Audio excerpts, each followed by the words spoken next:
ସୁକିନ୍ଦା ଆଦ୍ୟାଶକ୍ତି hotel ସମ୍ମୁଖରୁ Rohit ଖୁଣ୍ଟିଆଙ୍କୁ ଉଠାଇ ନେଲେ ଯୁବକ। ସୁକିନ୍ଦା ଥାନା ଅନ୍ତର୍ଗତ ସୁକିନ୍ଦା ଆଦ୍ୟାଶକ୍ତି ହୋଟେଲ ସମ୍ମୁଖରୁ ରୋହିତ ଖୁଣ୍ଟିଆଙ୍କୁ ଉଠାଇ ନେଲେ କିଛି ଯୁବକ।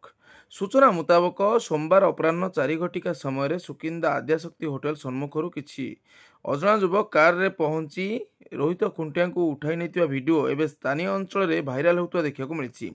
ହେଲେ କେଉଁମାନେ କେଉଁ ଉଦ୍ଦେଶ୍ୟରେ ରୋହିତ ଖୁଣ୍ଟିଆଙ୍କୁ ଉଠାଇ ନେଇଛନ୍ତି ଏନେଇ पुलिस सूचना पाई तुरंत घटनास्थल में पहुंची सीसीटीवी फुटेज आधार में घटना तदंत आरंभ कर पुलिस निखोज होता युवकों बाइक घटनास्थल में पड़ रही बेले पुलिस उक्त बाइक और तांको दुईटी बुट को उद्धार कर घटनार तदंत जारी रखी सुकिंदा पुलिस।